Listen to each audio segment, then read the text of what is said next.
हैदराबाद में deputy commissioner Fawad Ghaffar Soomro जी हिदायत ते मुख्तियारकार सिटी पारां तालकी सिटीअ जे मुख़्तलिफ़ मार्केटुनि में फ़नकारनि ऐं अदाकारनि सां गॾिजी माण्हुनि खे कोरोना वबा बाबति आगाही ॾिनी वई। मुख्तियारकार सिटी अबूबकर सदायो फ़नकारनि इसरार लगारी, अकील कुरैशी, मंज़ूर मुराद, रुखसार मेमुण, इकरार, वहीद अली ख़ान, अरशद शेख ऐं ज़ुल्फ़कार कुरैशीअ सां गॾिजी दुकानदारनि, स्टाफ ऐं ट्रांसपोर्टर्स में पम्फलेट तक़सीम कंदे खेनि कोरोना वबा बाबति आगाही ॾिनी।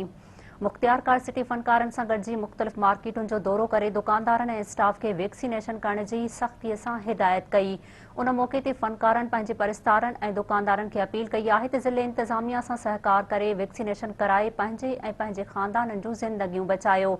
फ़नकारनि वधीक चयो आहे त कोरोना जी चौथीं लहर अची रही आहे, जंहिंखां बचण लाइ वाहिद रस्तो वैक्सीनेशन कराइणु आहे। तंहिं करे हर सूरत में वैक्सीन कराई वञे।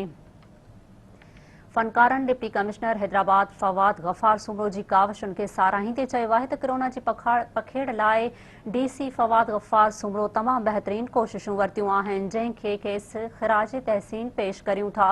उन मौक़े ते मुख्तियारकार सिटी अबूबकर सदायो जो चवणु हुयो त हीअ एक्टिविटी करण जो मक़सदु शहरियुनि खे कोरोना वबा खां बचाइण लाइ दुकानदारनि ऐं शहरियुनि खे वैक्सीनेशन बाबति आगाही ॾियणु हुयो। दुकानदार ऐं उन ते कमु कंदड़ स्टाफ हर सूरत में वैक्सीनेशन कराए त जीअं उन आलमी वबा जी जंग में पाण सुरख़ुरू थी सघूं। ॿी सूरत में वैक्सीनेशन न कराईंदड़ दुकानदारनि ख़िलाफ़ क़ानूनी कार्रवाई कई वेंदी।